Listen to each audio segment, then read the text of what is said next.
دیکھیے آج ہم پڑھیں گے کہ اگر دو دادیاں ہیں، دو جداں ہیں، اور ایک کا رشتہ سنگل ہے اور ایک سے رشتہ میت کا ڈبل ہے،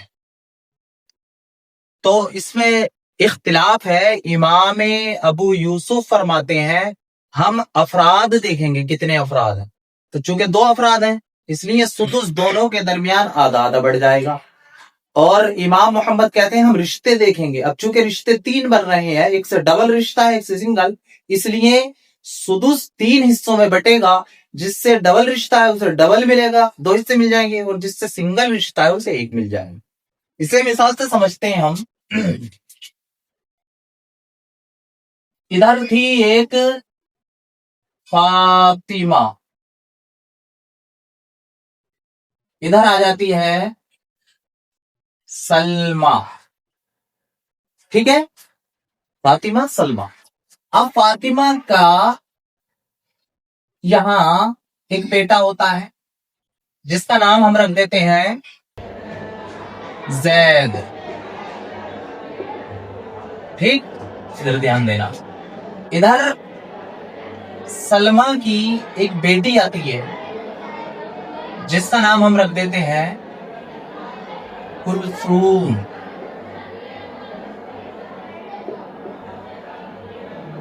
کلثوم، ٹھیک۔ اور ان دونوں کی آپس میں ہو گئی شادی، ٹھیک جی۔ بلکہ ہم کلثوم کو تھوڑا ادھر کر کے لکھ لیں، کلثوم،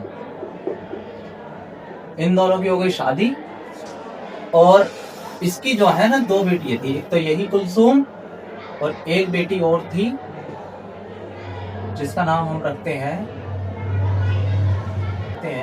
زینب، ٹھیک، زینب رکھ دیا۔ اب ان کے یہاں پر ایک بیٹا پیدا ہوتا ہے جس کا نام رکھ دیتے ہیں بکر۔ پھر زینب کے یہاں پر ایک لڑکی پیدا ہوتی ہے جس کا نام ہم رکھ دیتے ہیں ہندا۔ اس نے ان دونوں کا رشتہ کرا دیا، شادی ہو گئی، ٹھیک۔ اب ان کے یہاں پر ایک بیٹا پیدا ہوا جس کا نام ہم نے رکھ دیا عمر، ٹھیک ہے۔ اب عمر کا ہو جاتا ہے انتقال، عمر کا انتقال ہو جاتا ہے۔ اب عمر نے سمجھو یہ سب کے سب مر چکے ہیں، تبھی تو اوپر والوں کو ملے گا جی۔ اب یہ کون ہوئی؟ عمر کے والد کی ماں، ایک جدہ یہ ہوئی جی، ایک جدہ یہ ہوئی۔ اچھا ادھر آؤ، ایک جدہ یہ ہوئی عمر کی ماں کی ماں کی ماں، ایک جدہ یہ ہوئی، دو جدہ ہو گئی۔ اس سے رشتہ ایک یہ ہو گیا ہے، ایک یہ ہو گیا۔ لیکن ادھر جاؤ تو باپ کی ماں، اس کی ماں، ایک رشتہ اس سے یہ ہو گیا، ڈبل رشتہ ہو گیا جی۔ تو اس سے رشتہ کیسا ہے؟ سنگل، اور اس سے ڈبل۔ اب جو سدس ملے گا دادیوں کے لیے، جداؤں کے لیے سدس جی۔ امام محمد کہتے ہیں چونکہ رشتے تین بن رہے ہیں، ایک دو تین رشتے تین بن رہے ہیں، اس لیے اس سدس کو ہم تین حصوں میں بانٹ دیں گے۔ کتنے حصوں میں؟ تین حصوں۔ اب چونکہ اس کے رشتے ڈبل ہیں تو ان تین حصوں میں سے دو اسے مل جائیں گے، ایک حصہ اسے مل جائے گا۔ یہ کون کہتے ہیں؟ امام محمد۔ وہیں پر امام ابو یوسف کہتے ہیں نہیں، رشتے اگرچہ تین ہیں لیکن افراد تو دو ہی ہیں، ایک یہ ہے ایک یہ ہے، لوگ تو دو ہی ہیں، اس لیے اس کو ہم تین حصوں میں نہیں بانٹیں گے، دو ہی حصوں میں بانٹیں گے، ایک اسے مل جائے گا ایک اسے مل جائے گا۔ آگے بات سمجھ میں؟ یہ جدہ کئی رشتوں والی ہوئی۔ اچھا یہاں ہم نے ابھی دیکھا دو رشتے تھے، اب اسے مٹاؤ اور ہم ایک رشتہ ٹرپل والا دیکھ لیتے ہیں۔ میت سے اس کا ایک رشتہ ہے، وہیں پر جو دوسری جدہ آئے گی اس کا میت سے